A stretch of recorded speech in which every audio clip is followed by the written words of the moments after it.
Hello, thanks for staying with us on Bernama today. Still with me, Leonard Bloy, and in the studio I'm speaking to a very special guest. I have Raymond Ram here. He's the Assistant Secretary General at the Malaysian Association of Certified Fraud Examiners. And today we're talking about consumer fraud in general and whatever enhanced security or risks that we need to be aware of.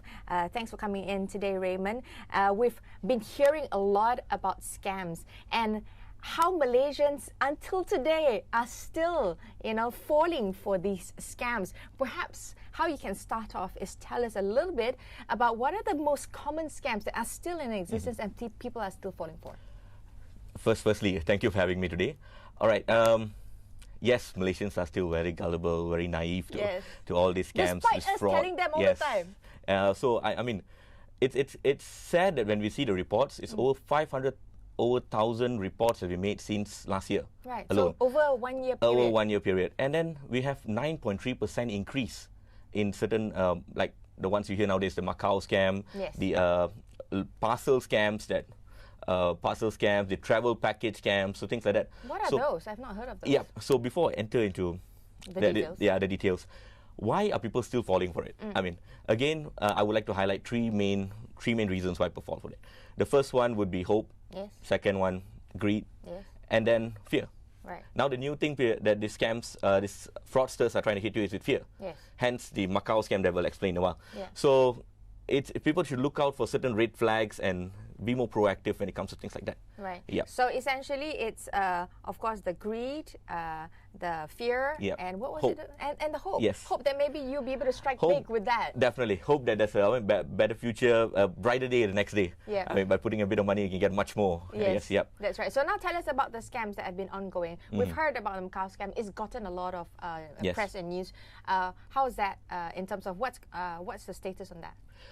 The Macau scam it's kind of scary because it's still an elaborate scheme that everybody keeps falling for, and their target is fear. Right. Basically, what they do is they will call you up.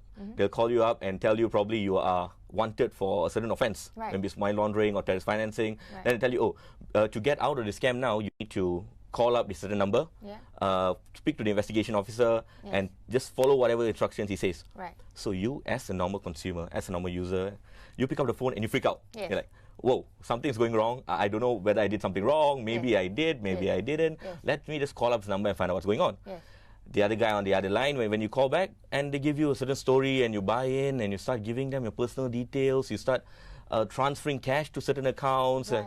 So, yeah, even though it sounds a bit ridiculous, but it plays with human your emotions, your psyche. Yes, true. So what would be the first tip when you were to hear something like this? Because like you said, when you play on fear, you immediately go into panic mode and you don't know what to do. True. And you immediately just follow the instructions that are given. So when you're put in that kind of place, you would just follow whatever you're being told. So what should the next step actually be?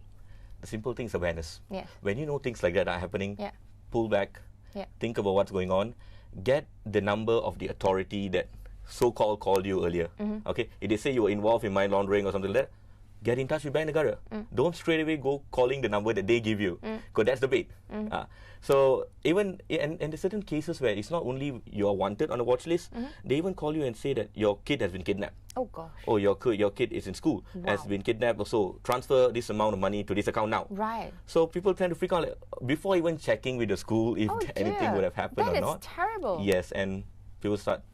That's the thing. Right, okay. Yeah. So the first tip or first advice that we would give everyone is to stay calm. First and foremost, stay calm, whatever the situation might be. You may be in the wrong, you may not be in the wrong, but stay calm first. Because some people fear that I screwed up, and therefore, I should then just try to fix it. So they would be afraid to call the authorities. They would be afraid to call the police and tell them because, maybe I have a way to fix this before I get, thrown in jail Heavy fines.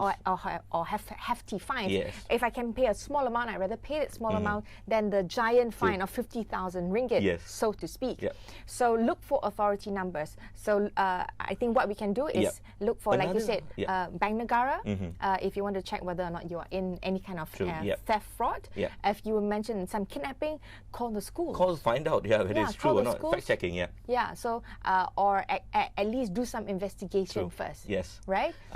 Another famous scam that's going on now would be a parcel scam. What is that? I've not heard Parcel of this. scam is because, okay, this can start from anything. Right. Okay, for instance, maybe someone befriends you on Facebook, okay? Or it's if a romantic thing going on Facebook. What happens all the time is that these people will one day tell you, I want to send you a gift. I want to send you a parcel. Right. And you say, okay, fine, this is my address, blah, blah, blah. And then you get a call after 2 weeks saying that, oh, your parcel is stuck in customs or some other port or something. You need to pay a certain amount to get it out. Wow. And these people keep calling you, keep harassing you, and you keep paying. Okay. You keep paying and paying and paying. And one day you get nothing. Oh dear. Yeah. Again, as elaborate as that sounds, as funny as that sounds, it happens. Actually, that is the simplest, most easy way, True. because you think that, okay, it's something that I want to get out for somebody that, you know, is sending me something nice. So therefore, I'm trying. And therefore, you get sucked Nothing. into it. And the authorities sometimes tell you, you know what, there's $50,000 USD in this box. Do you want it or not? But you need to just pay maybe Yeah, we 5,000 hear of ringgit. that all the time. Yeah. But in the parcel scam, where can you check? Do you check with Post Malaysia? Do you check with the courier have to. service? What are the options You available got to to find people? out if they are calling and they say courier name A, you got to call courier name A. Okay. And find out whether it's true or not. Okay, And so if they don't- say that, you know, it's stuck at the customs, can they call the customs? Of course. Right? Find out from the customs whether there's such parcel there. Obviously, they have records. Okay. So don't. Get a tracking number of Get a what tracking number what that as parcel well. is. True. Because Very if true. they said there's a parcel, get the tracking number, check with customs. If all these items Still do don't not work, tally, call the police. True. Give them the number of that they have called you, because now they can track the person. Correct. Right? Yeah. Okay, so that's the parcel scam. That's the parcel scam. What else is going on? What else is going on? We also have this. I mean, if users of Facebook know that they have all these ads on work from home. Right? Work from home. Right. Yeah, I mean, again, work from home. What they basically make you do is they give you this fantasy that you can just do data entry Data probably at entry, home, yeah. and every day you can earn a certain amount of money, a certain amount, few hundred ringgit. Yes. But when you really approach them and you register, they ask you for a fee to buy in. Okay. Once you buy in the fee, they ask you more and more, and you get hooked on it. And again, Do everything they goes actually pay out anything nothing. to you? Okay. Yeah. So that's what's happening as well. So essentially, just to watch out, if someone's offering you a job, you should not have to pay them. Yes. It doesn't make sense. They should pay you. True. Right? There's no such thing as giving a deposit to get a job. Yes. It doesn't make sense. Right. And number one, everyone should be clear that not everyone, every company can collect a deposit. You need to be registered under Bank Negara. Right. You have Section 137 in our Financial Services Act, Right. which clearly states that you need to be a licensed, registered financial services provider in order to accept deposits. I see. So if anyone asks you online for a certain amount of money to join something, check the Bank Negara list. Can you ask for something from that person if they're asking you for a deposit? Say, Of course. is there a number that they should ask for? They should have a license. Okay. They should have a license. If not, you yourself can check on Bank Negara website. Okay. Because the list is there. So you can ask for the person's license. What would that be? A company registration number, or is it a Company license registration number? is only a company registration. But Right. are you a registered financial services provider? That's another story. Okay. You got to be registered with Bank Negara in order to at least collect a deposit Okay. before you move further. Yeah. All right. So if they're asking you for money, it's already a red Yeah, flag. true. It's already a sign that you should be aware of what could be going wrong. So don't fall trap into it. Do Yeah. some investigation immediately. I mean, sometimes check with your. Everybody can go on Google. So do some research. Have you heard of this before? True. Does it sound Yes. dodgy? Yeah. Have you heard of some friends and mentioning? You know, I mentioned in passing somebody. Do some research. It's all available True. online as well. Yep. Is there a website for people to go to see what are the potential things? I mean, These is are there a all, website for the current frauds that are going Mostly, on? okay. Does the NGO provide this for the Malaysian We Association? don't have it now, but what I am trying to do personally with my company, what we're trying to do is we're trying to start up a YouTube channel Okay. where we go through the whole week's reports on fraud, on scams, Right. and we'll report you on a fortnightly basis. Right. Every 2 weeks, we'll come up with a video explaining to you what's been going on in the country Right. and what are the new elaborate schemes that are coming up, Right. and where people who get duped or either people can find out more information. Those who get duped can which numbers they can call, where Yeah. they can go to, and more information on those who doesn't know much about it. Right. Yeah. So let's go on to that. If you have already fallen prey, what can you do next? Is there anything you can do next, or are you a sitting duck? You should. The first thing you do is go to the police. Okay. Go to the police, make a report. Right. And it's always good to share. Okay. I know people feel a bit reluctant to share something when they get duped and things like that. But it's good to share with your family, share with your friends, because so you don't want the others to fall prey as well. Right. So always have talks in your affinity meetings, maybe your mosque, temples, and also put it on Facebook if something happens. What happened? What were the red flags that you didn't realize, right? Yeah. And how to go about it. So things that should be shared among everyone. It's only through awareness can this thing stop. Okay. Okay. Without awareness, people will still carry on getting duped with a few things. I mean, I like to just highlight a few red flags normally when you see any kind of scam. First thing, they tell you, get it on it now or you lose the opportunity of a lifetime. Oh, That's the first thing they tell you. Opportunity of a lifetime, not true. Yes. Second one, they'll tell you upfront fee. Right. There's no such thing as paying an upfront fee. If anybody is asking you to give them any money, it's a sign that you should be, very much aware of, that you should be backing off, and it's like a red flag that no. And then, of course, the final one, we keep saying it.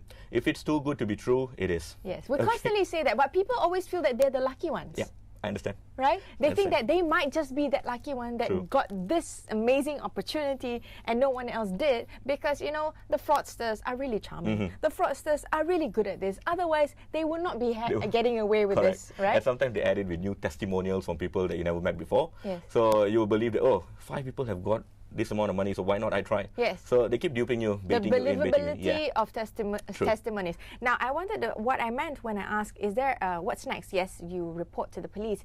Is there a way to recover? Has there been any cases of recoverable based on these scams? I would say the rate of recovery is very low, so just don't get into it. Okay. I mean, you can report, it will help the police bring the syndicate down, right? But recovery is always... It's obvious the money is already somewhere else. Okay. There's money laundering, there's things like that being done. So it's always hard when it comes to recovery, but spread the awareness and get the authorities to know when things happen. Right. Yeah. So essentially, don't fall prey to this, because recovery is almost impossible. Yes. But help those who have not been duped yet, in order for them to be able to stay away from this. So if you have any advice, before we close, to the viewers out there. Any advice? I mean, basically, we see things like the newest thing is cryptocurrency, right? Right. When you talk about Bitcoin and things like that. So cryptocurrency, I'm sure that's sort of like everybody's trying to jump on that bandwagon. True. Because we have seen a tremendous increase in value of cryptocurrency in the space of 1 year. So, I mean, people would...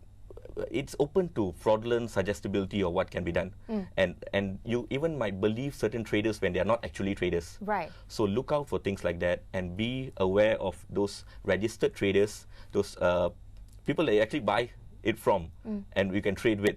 Don't just believe every ad you see on Facebook that tells you, pay a certain small fee, and what happens is you get a few coins later on being mined and things like that. You'll have a lot of advertisements when things are still blurry, when people still don't understand much about this whole investment. So what should they be looking out for when we're talking about cryptocurrency? Because nobody sort of knows. Like when I first heard about all this cryptocurrency, Bitcoin or whatever coins that are out there, I'm like, what is this? First. Then secondly, really? It makes money? Yeah. How? And then people said, oh my God, it's like past $17,000 US or past $20,000 US for a Bitcoin right now. Missed the boat. So then everybody sort of like, maybe I still can get in. True. So what are the things to... Again, you see, Bitcoin, like any other cryptocurrency, it's a way of doing business without having your middleman, or without having the financial institutions involved. Correct. But you are exposed to a tremendous amount of risk, which is your risk of volatility of the value, risk of unregulated space, risk, I mean, many other aspects which you need to take into account before you put your money into it. Right. My advice would be that if you're willing to put the money into it, you have to be willing to lose as well. Lose that, because it's still new. Okay? It can go up and it can also fall in one day. Yeah. So those who are withdrawing their EPF, those who are having their savings being put into things like that, be aware. Right. Okay? Don't make things complicated for your own self. Right, okay. So invest in surefire things, bonds, investments, and whatnot that you can actually see, as opposed to, trying to hit it big, get rich quick schemes. Yes. As you mentioned earlier, if it's too good to be true, it probably is. Thank you very much for your time, Raymond Ram. I hope that we've given all the viewers out there some education in order for you to be able to stay protected and be aware of all the potential pitfalls that you may fall into. And that's all the time that we have. Bye for now. Thank you. It's been a pleasure. Thank you. Thank you very much.